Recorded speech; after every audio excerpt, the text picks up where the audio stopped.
Natáčam nové video, som na seba už teraz pyšná. Chcem si s vami prejsť takú tému, ktorá tu určite ešte nebola a o ktorej sa tu fakt ako moc nehovorí, pretože je nudná. Rest day.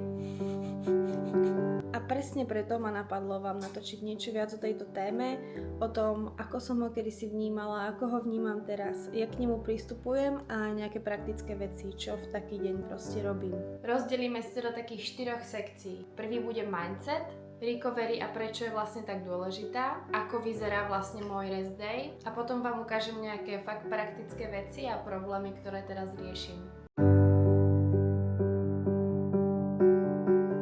Možno sa v tom tiež niekto nájdete, ale takisto som v minulosti veľmi rada ignorovala rest day. Bol to pre mňa vlastne ten najhorší deň z toho týždňa, pretože som proste mala pocit, že sa nikam neposúvam. Mala som vlastne v ten deň až taký, že pocit viny, že nejdem trénovať a taký ten mindset, že rest je vlastne totálne zbytočný a zabitý deň. Teraz ako trenérka sama vidím na klientoch, že pre určité povahy ľudí naučiť sa odpočívať je v podstate skill, ako akýkoľvek iný skill v živote. A celkovo si všímam, že tá povaha toho klienta sa extrémne odráža na tréningu a to, či je mi schopný proste adekvátne regenerovať. Takisto vnímam určite dnešnú dobu a taký ten prehnaný hustle mindset. Také tie reči, že no pain, no gain, spať budem až v hrobe a podobné proste hovadiny. Takýmto aj napríklad ľuďom, klientom, ktorým ten rest day v podstate nakážem im nejaký odpočinok, tak aj sa mi stáva to, že ten odpočinok aj tak není taký, aký by sme potrebovali. Pretože keď človeku, ktorý nechápe, jak je recovery dôležitá a jak by mal odpočívať, ten rest day v podstate akoby prikážem a on bude odpočívať len preto, že musí, že to má napísané, tak to bude takéto odpočívanie na silu a nie vedomé odpočívanie, ktoré vlastne potrebujeme najviac. Inak to, keď počuješ kľúčku vo dverách a máš tendenciu sa hneď postaviť, proste chytnúť hadru do ruky, to je trauma. Jo? Kopec vecí máme v sebe bohužiaľ aj hrozne zarité. Môže byť z detstva, môže byť proste z akéhokoľvek obdobia, že keď odpočívame, tak že je to vlastne taký ten stratený proste náš čas a nikam sa neposúvame. Toto je strašne chorý mindset. Proste musíme si zapamätať, že odpočinok potrebujeme k rastu a je fakt nevyhnutný. A musíme sa naučiť vedomo odpočívať, vedomo tým myslím tak, nemať z toho výčitky a fakt dokázať vypnúť, dokázať sa uvoľniť a ne odpočívať v takomto vnútornom tlaku. Ty s tým vôbec nemáš problém. Pokiaľ ty si nevyberieš rest day si vyberie teba, je extrémne pravdivá veta. Vtedy riskuješ proste chorobu, preťaženie centrálnej nervovej sústavy. Je tam veľké riziko zranenia, ale takisto aj nejakého mentálneho vyhoretia z toho tréningu. Silový tréning je proste pre telo stres, či už to tak vnímame alebo nie. Zaťažuje nám proste tú centrálnu nervovú sústavu. Môžete si aj všimnúť, že pokiaľ si dáte rest day alebo máte nejaký deload, tak vám dropne váha. Prečo? Pretože proste telo pustí vodu. Telo sa proste ukludní a tým pádom pustí vodu. Silový tréning prirodzene zadržuje vodu vo svaloch, stres nám zadržuje vodu, takže preto nám dokáže váha mierne klesnúť po takýchto dňoch. Samozrejme to vôbec neznamená, že keď máme rest day, tak nemôžeme robiť nič, pretože ľahký nejaký pohyb prispieva trošku k tej regenerácii. Keď mi niekto napíše, že ide 7 silových tréningov do týždňa, tak proste viem, že to nie sú silové tréningy s cieľom naberať svalovú hmotu, posúvať sa, progresovať v tréningu. Proste v takomto prípade tam vôbec nie je žiadne progresívne preťaženie. Viac proste neznamená lepšie a častokrát roky ma to naučili, že v tomto športe je to naopak. Potrebujeme dostatočné regeneračné kapacity na to, aby sme sa vedeli posúvať. A vždy je môjim cieľom na každý silový tréning ísť proste svalovo ready.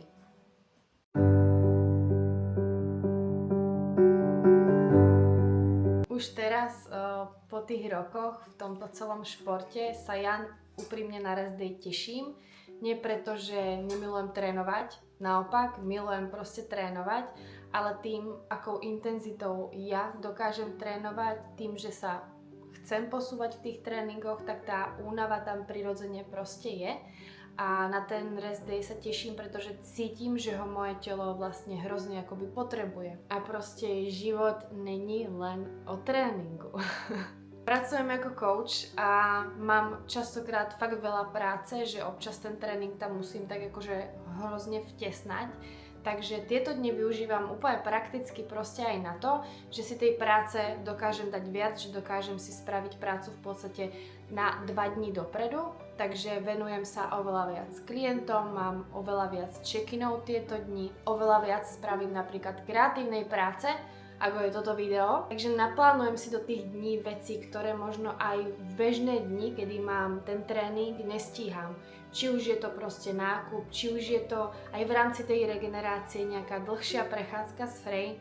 Vždycky sa ideme niekde fakt akože tak ďalej prejsť, lebo konečne na to mám viac času, nemusím sa z tej prechádzky hrozne rýchlo ponáhľať domov. Aj sa venujem proste sociálnym sieťam, ktoré zaberú kopec času.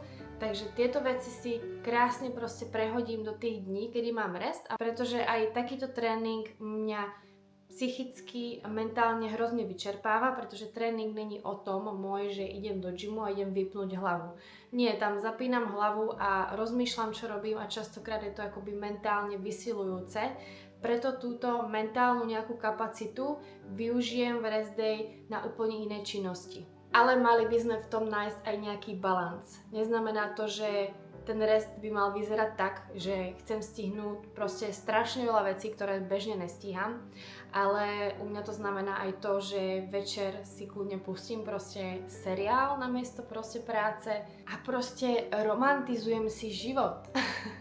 Idem si do kaviárne proste pre kávu, idem si kúpiť knihu, proste zapálim si večer sviečku, udelejte si to hezký. A v tento deň aj sa snažím podporiť tú regeneráciu oveľa viac, tým, že mám viac času, ale v tomto bode už vám viac o tom povie moja myška.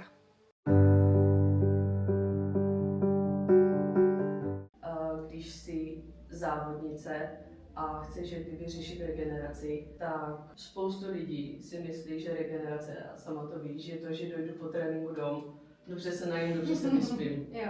Co všechno v tom procesu té přípravy je, tak je to, že tělo je v non-stop svalovém napětí, skrz to je ve velkém stresu, kortizol jde nahoru, nemůžeme spát. Funkce nervového systému, která je sympatikus, že vlastně si non-stop v pozoru. A jakmile je tělo v tady tomto stavu dlouhodobě, jako není schopné odpočívat. Co dělá ta masáž je, že nás přepíná do toho druhého stavu, do toho parasympatiku, co my prostě potřebujeme, aby to tělo si srovnalo hladinu hormonů, aby pustilo to napětí i pro tu estetiku toho svalu jako samotného. Fascí, jo, vlastně obal. Pokud jsou za tuhle fascie, ten sval nemůže prostě vypadat tak dobře, jak by mohl, kdyby ta fascie uvolněná prostě byla. I celkově ten střed těla i u vysokých vah jako dostává hodně na prdel. Proto vlastně i v té fázi prepu už se i hodně věnujeme tomu středu těla. Tam je vlastně rozdíl ten, že ty, když jsi teďka v objemovce, v té objemové fázi, tak my se prostě soustředíme i na tu nervovou regeneraci. Uvolnění svalového napětí, fascie, to je jasné. Prevence, to je to tvoje rameno. A rozsah pohybu. A zase potom v tom prepu, tam je samozřejmě taky nervová regenerace, ta je prostě důležitá pořád. Ale už tam máme prostě podporu lymfatického systému, protože už to tělo je v takové fázi, kdy prostě víš sama, jak se určitě cítíš, takže lymfatický systém, práce s přetížením. Budeme dávat baničky, dáme červené světlo a budeme ho protahovat.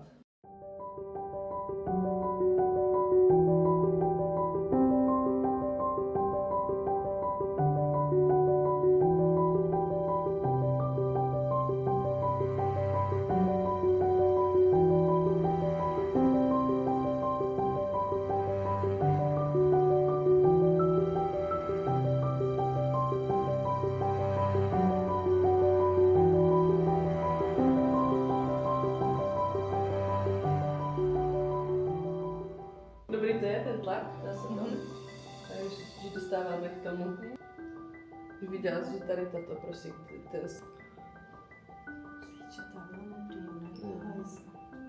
Vše jsme došli k tomu úplnému. Ja vám moc ďakujem, že ste dopozerali video až sem do konca. Strašne vám ďakujem za podporu, za moje posledné videá, toľko komentov a pozitívnych ohlasov. Budem rada za každú jednu reakciu. Dúfam, že ste si aj z tohto videa niečo odniesli, niečo praktické, pretože toto je veľmi dôležitá súčasť tohto celého športu. Veľmi aj ďakujem za podporu, že využívate môj zľavový kód na sajtek.sk a v prípade coachingových služieb tak všetky nájdete tu na mojom webe. My ideme odpočívať a vidíme sa u ďalšieho videa. Čau! Pošli pušinku. Dám pušinku. Víci. Fre je súčasť každého videa.